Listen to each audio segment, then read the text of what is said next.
Hello అండి. నా పేరు doctor Prakash Gudipudi, interventional pain physician from elite spine and pain management centre, Manikonda, Hyderabad. ఈరోజు మనం ఈ L4, L5 డిస్క్ బల్జ్ అంటే మనకి సాధారణంగా ఎక్కువగా నడుములో డిస్క్ బల్జెస్ అనేది ప్రధానంగా 2 ఏరియాల్లో మనం ఎక్కువగా చూస్తుంటాము. ఒకటి L4, L5, రెండోది L5, S1 మధ్య ఎక్కువగా చూస్తుంటాం.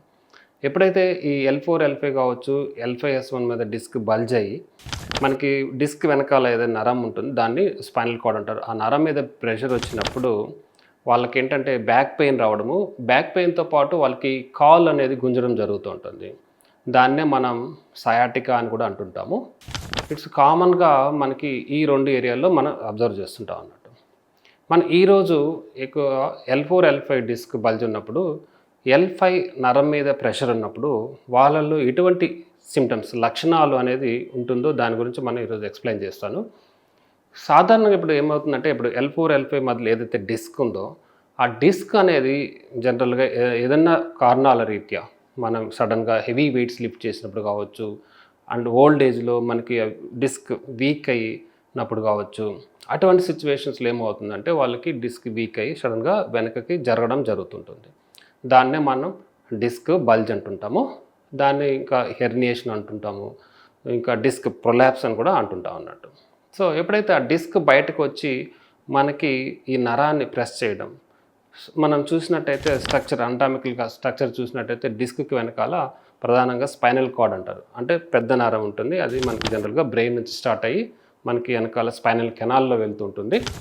ఇది ఇమ్మీడియేట్‌గా డిస్క్ వెనక భాగాన్నే ఉంటుందన్నట్టు. ఈ స్పైనల్ కెనాల్ నుంచి ఈ స్పైనల్ కెనాల్ ఏదైతే స్పైనల్ కార్డ్ ఉంటుందో, ఆ కార్డ్ నుంచి మనకేమవుతుందంటే కుడివైపుకి ఒక నరం వస్తుంటుంది. అలానే ఎడమ వైపుకి ఒక నరం వస్తుంటుంది. ఇదేంటంటే ఈ కుడివైపుకి వచ్చే నరము మనకి ఏదైతే L4, L5 లెవెల్లో అది లెగ్‌కి వెళ్తూ ఉంటుంది. కుడి కాలుకి వెళ్తుంటుంది.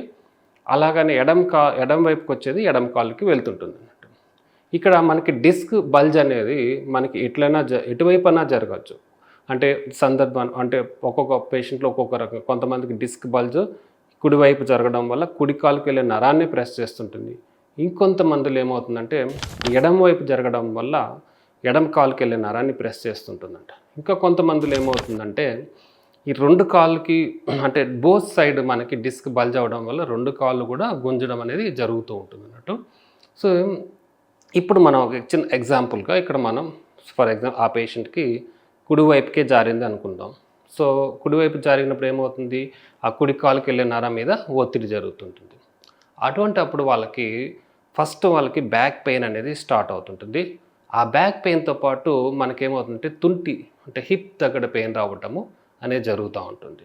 దాంతోపాటు వాళ్ళకేంటంటే తొడ భాగం, అంటే వెలుపల భాగం సైడ్‌లో ఏదైతే ఉంటుందో, ఆ తొడ వెలుపల భాగం పెయిన్ అనేది రేడియేట్ అవుతూ ఉంటుంది. దాని తర్వాత మన కింద కాళ్ళకు వచ్చినప్పుడు చూసినప్పుడైతే కాళ్ళకి పక్క భాగంలో పెయిన్ రావడము.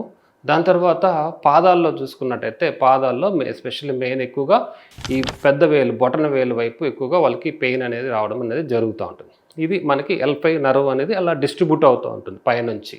సో దట్ ఎక్కడైతే అది వెళ్తుంటుందో అటువైపు వాళ్ళకి పెయిన్ అనేది రేడియేట్ అవుతూ ఉంటుంది.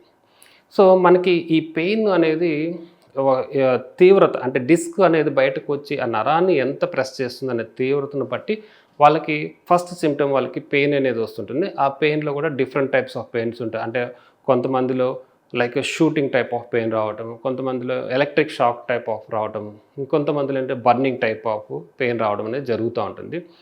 ఇంకా ఈ పెయిన్‌తో పాటు కొంతమందిలో మనం ఎక్కువగా అబ్జర్వ్ చేసేది ఏంటంటే ఈ నమ్‌నెస్, తిమ్మిర్లు అనేది వస్తుంటుంది అన్నట్టు.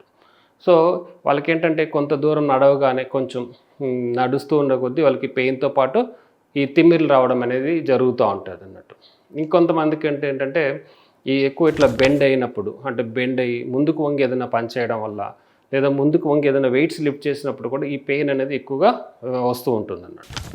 సో ఇంకా కొంచెం ఎక్కువగా సివియర్‌గా అంటే కంప్రెషన్ ఉన్నప్పుడు, ఇంకా బాగా నరం మీద ఒత్తిడి ఎక్కువగా ఉన్నప్పుడు వీళ్ళలో ఎక్కువగా మనం గమనించేది నొప్పి, తిమ్మిర్లతో పాటు ఈ బొటన వేలులో వీక్‌నెస్ అనేది చూస్తుంటాం అన్నట్టు.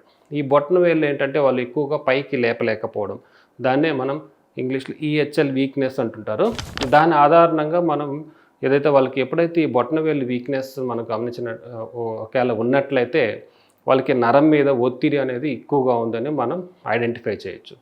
సో ఇది వాళ్ళకి ఈ L4, L5లో డిస్క్ బల్జ్ ఉండి మనకి రైట్ లెగ్ వెళ్ళే నరం మీద ప్రెషర్ ఉన్నప్పుడు ఇలాంటి సిమ్టమ్స్ అనేది జనరల్గా అబ్జర్వ్ చేస్తుంటాం.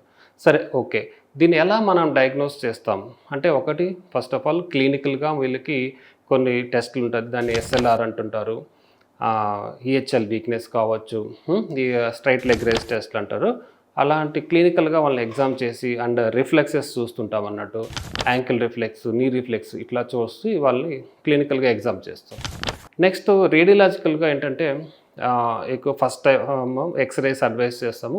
ఇన్ కేస్ ఎక్స్రేలో మనకి ఏమైనా డౌట్స్ ఉన్నట్లయితే నెక్స్ట్ మనకి ఎంఆర్ఐ కూడా అడ్వైస్ చేస్తాం అన్నట్టు. అంటే ఈ ఎంఆర్ఐలో మనకి క్లియర్గా మనకి తెలుస్తుంది డిస్క్ అనేది ఎంతవరకు బల్జ్ అయ్యింది, ఎంత నర మీద ప్రెషర్ ఉంది, ఎంత కంప్రెషన్ ఉందని. దానిని బట్టి మనం బేస్డ్ ఆన్ దట్ ఎంఆర్ఐని బట్టి వీళ్ళకి ఏ టైప్ ఆఫ్ ట్రీట్మెంట్ ఉన్నది మనం అడ్వైస్ చేస్తుంటాం.